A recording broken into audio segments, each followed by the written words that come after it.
Buenas tardes, profesor. Nosotros estamos realizando un trabajo de investigación en el que nuestro tema es el plan lector. Nuestra hipótesis fue ¿por qué los alumnos del Colegio San Carlos no leen el plan lector? Bueno, y lo que nosotros planteamos como hipótesis fue que ellos principalmente no lo leen porque como que velan por sus intereses y porque les da flojera y no creen como que sea un método apto el proceso como de selección, porque no se adecuan a sus propios intereses como mencionaba anteriormente. Entonces le tenemos una pregunta, si nos podría responder por favor. ¿En qué se basa usted, en qué criterio para elegir los libros del plan lector principal? A ver, todo plan lector se construye a partir de las premisas que para cada nivel establece el Mineduc. Es cierto que no lo impone, pero hay directrices que dicen que, considerando la edad psicológica del estudiante, como al mismo tiempo el tipo de contenidos que corresponden a la malla curricular, se deberían escoger determinadas obras porque coinciden tanto con los contenidos como también con el nivel de madurez que el chico tiene. A ello también hay una tercera variable a agregar, que es la decisión particular del docente en relación también con los dos criterios anteriores. Así que eso es lo que determina que se lean determinadas cosas en detrimento de otras, sobre todo en enseñanza media. Bien. Según nosotros realizamos muchas encuestas a los alumnos de tercero y cuarto medio para como saber un poco sus preferencias ante los tipos de libros que ellos eligen. Y mayoritariamente salieron elegidos dos temáticas que serían lo romántico y lo fantástico.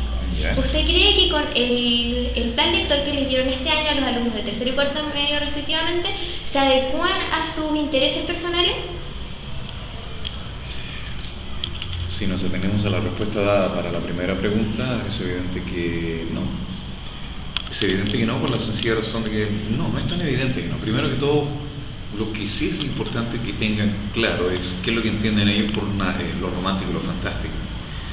En tercero medio, las lecturas que se eligieron están vinculadas con la temática que es el tema del amor, que es un tema romántico per se.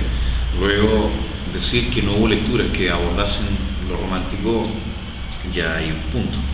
Si le agregamos el elemento fantástico, en eso a lo mejor efectivamente tendríamos que asumir que hay ausencia de narrativa fantástica presente, pero eso es porque también el tipo de relatos que tenemos que enfrentar conforme a los contenidos del año, la narrativa fantástica no está dentro de él, a no ser que les hubiese dado a leer Rayuela de Julio Cortázar, que es un texto que entra en la corriente del surrealismo, es un escritor del boom literario, pero a la vez es un narrador que es utilizado como ejemplo de escritura o literatura surrealista latinoamericana.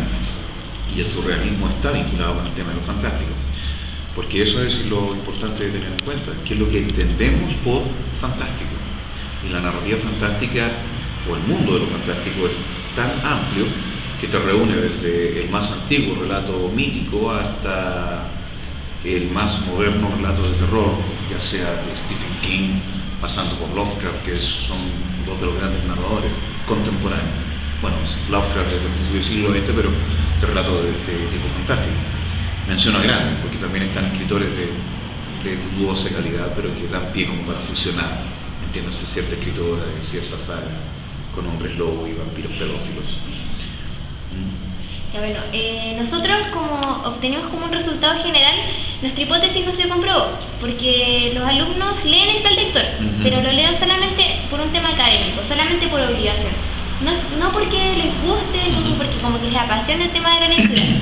De tema como más personal, tomándolo como de su punto de vista, ¿qué incentivo cree que le podríamos dar como a la juventud, nosotros mismos hoy en día, para incentivarnos más con la lectura? La pregunta es bastante buena, la respuesta es bastante compleja. Chile no es un país lector. Chile no es un país lector, entiéndase, no tiene políticas de fomento a la lectura a nivel de los medios que paradójicamente sí deberían contribuir a potenciar la lectura. Tú ves que el acceso a las bibliotecas con amplitud de textos, si bien es democrático, no es algo que se publicite y se masifique. En segundo lugar, en cuanto a educar la lectura, tampoco hay programas que vayan a ello. Si nos atenemos a los escasos programas de difusión cultural que tienen relación con, por ejemplo, lo que fue en su momento el show de los libros, hoy en día, o la belleza de pensar, que era otra variante, hoy en día prácticamente están condenados a un horario que no es estelar.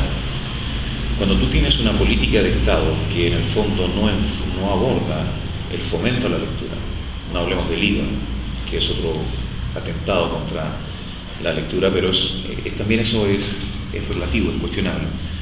Podemos identificar que la ausencia de políticas estatales, la ausencia de utilización de los medios de comunicación para potenciar la lectura y la ausencia de ejemplos. ¿Para qué estamos con cuestiones?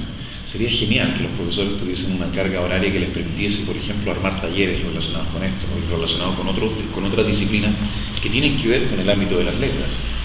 Por ejemplo, el cine está vinculado con esto, la fotografía está vinculada con esto, la pintura está vinculada con esto, el teatro.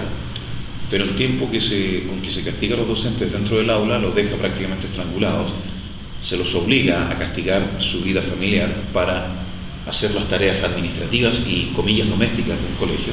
Entonces, es difícil ver un profesor de idiomas leyendo literatura en inglés, o un profesor de lenguaje leyendo mis propios textos en mi hora y compartiendo los textos que leo. En otros lados el tiempo está pensado como para que uno utilice un crack,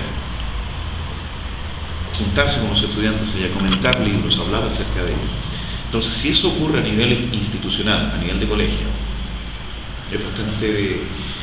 es un ejemplo que te sirve como para evaluar cómo el panorama está en sí lamentablemente mal enfocado.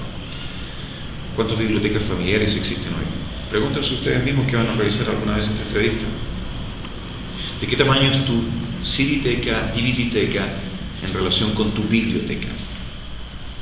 Antaño la biblioteca era un lugar físico destinado a, hoy en día con mucha fortuna lo encuentras con el formato de mueble. Hay una enorme diferencia entre un espacio a un mueble.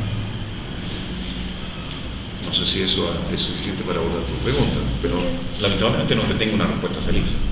La única posibilidad que me queda, y aquí cierro en relación con ello, es ser yo un ejemplo, y ese ejemplo lo doy en mi casa.